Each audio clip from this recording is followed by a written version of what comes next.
मैं मां हूं, धरती मां।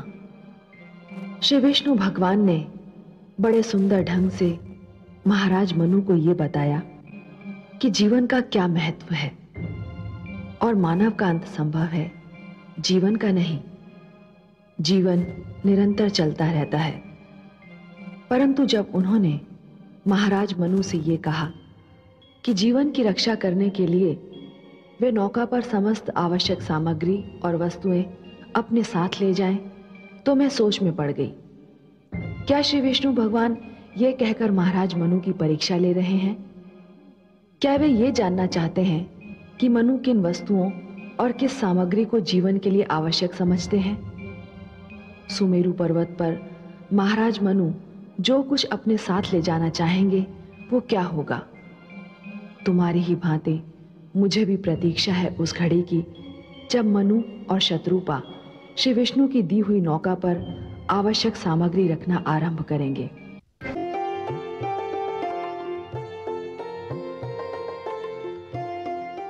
स्वामी, नौका के तल में वो सभी आवश्यक वस्तुएं मैंने रख दी हैं। पौधों के बीज, पशु पक्षियों के जोड़े, जो कुछ भी यहाँ था वो सभी मैंने रख लिया है। क्या आप भी नौका में कुछ रखना भूल गए हैं स्वामी? हाँ, मैं जीवन की सबसे बड़ी आवश्यकता को साथ लेना भूल गया हूँ। किंतु क्या? मैं नौका में शिक्षा रखना भूल गया हूँ। शिक्षा? हाँ देवी, हम अपने साथ शिक्षा ना ले गए तो नए जीवन, नई पीढ़ी को हम क्या भेंट देंगे? किंतु स्वामी, शिक्षा नौका में कैसे रखी जा सकती है? शिक्षा शिक्षक से मिलती है, और सृष्टि में सप्त ऋषियों से बड़े शिक्षक और कौन हैं? मुझे सप्त ऋषियों के पास ब्रह्म क्षेत्र में जाना ही होगा। किंतु स्वामी, समय बहुत ही थोड़ा रह गया है। तुम चिंता न करो देवी, मैं उन्हें साथ लेकर सांझ तक लौट आऊंगा।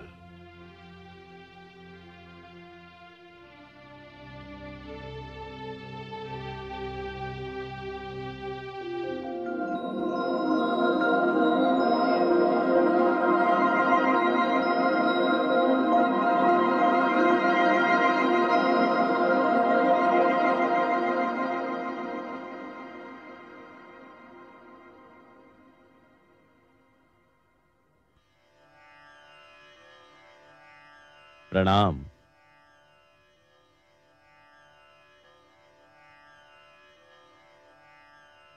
इस अचानक ऋतु परिवर्तन का कारण मेरी समझ में नहीं आ रहा है। देखते ही देखते दृश्य बदल गया है। आकाश का रंग परिवर्तित हो गया है। हे वशिष्ठ देव, हम भ्राताओं में आप ही खगोल शास्त्र के सबसे महान ज्ञाता है। इस विषय पर तो आप ही प्रकाश डाल सकते हैं। मेरा ज्ञान और मेरा अनुभव कहता है कि कोई भयंकर बाढ़ आने वाली है, भारी जल प्लावन होने वाला है, और यदि ऐसा हुआ तो सारी धरती जलमग्न भी हो सकती है। तो फिर हम क्या करेंगे? हमें तो धरती पर विद्या का प्रकाश फैलाने के लिए भेजा गया था। तो क्या हमारा भी अंत समीप है? हर आरंभ का एक अंत निश्चित है, और साधु जन वही होते हैं जो अंत का स्वागत उसी प्रकार करते हैं जिस प्रकार आरंभ का स्वागत किया जाता है। हमें जिसने जीवन दिया था, यदि वही हमारी मृत्यु चाहता है, तो हमें अपनी मृत्यु जीवन की भांति गले से लगानी होगी। परंतु हमारा कार्य तो अभी समाप्त नहीं हुआ है। हमें मानव को शिक्षा का ज्ञान देना है। यह सोचना हमारा कार्य नहीं है।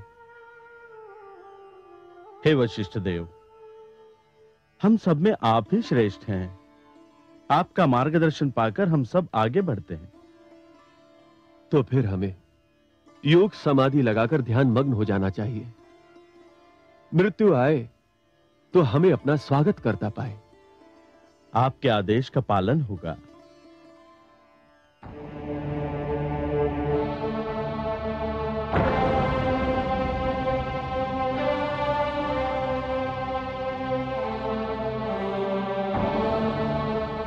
हे महान गण, अपना ध्यान तोड़िए, मुझे आपकी आवश्यकता है।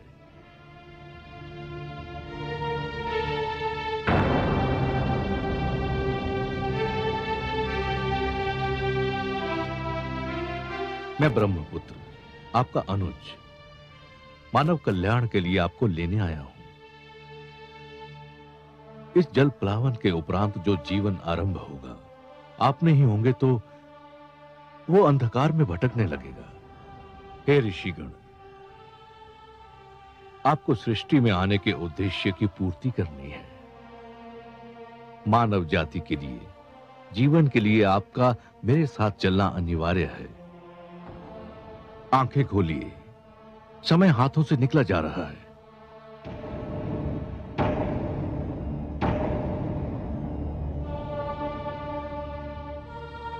अनुज मनु, तुम? हां भ्रातृश्री, शीघ्र उठिए, भयंकर जल प्लावन होने वाला है। मैं आपको लेने आया हूं।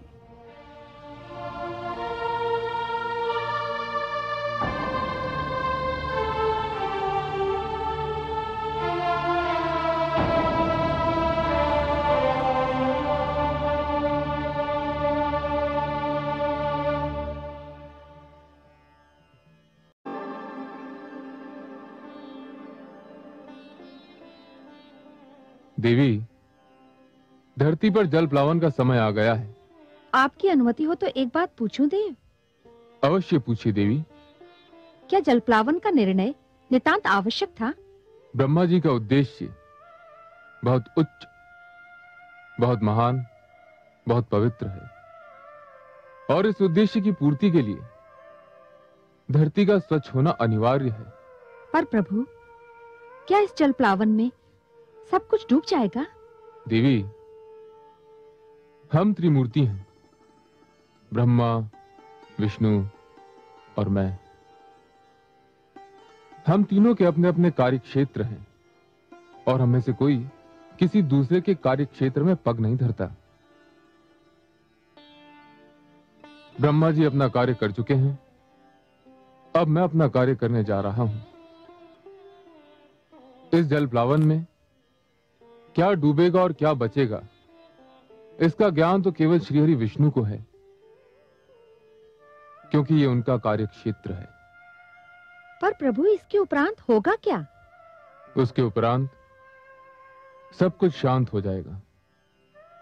परंतु देवी, ये सब प्रश्न आप क्यों पूछ रही हैं? आपके सहयोग से ही तो मैं यह कार्य करूंगा। मैं कुछ समझी नहीं देव। आप मेरी प्रेरणा हैं। आपसे शक्ति पाकर ही मैं हर कार्य करता हूं। मैं आपको कैसे शक्ति दूंगी प्रभु? मेरे भीतर समाकर। तनिक इस कैलाश को भी तो अर्धनारीश्वर का रूप देख लेने दीजिए। जो आज्ञा प्रभु।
मैं मत्स्य के रूप में आऊंगा।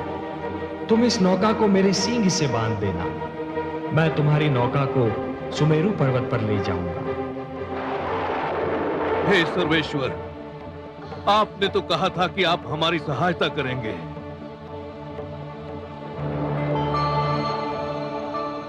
शांताकारं भुजगशयनं पद्मनाभं सुरेशं विश्वाधारं गगनसदृशं मेघवर्णं शुभांगं लक्ष्मी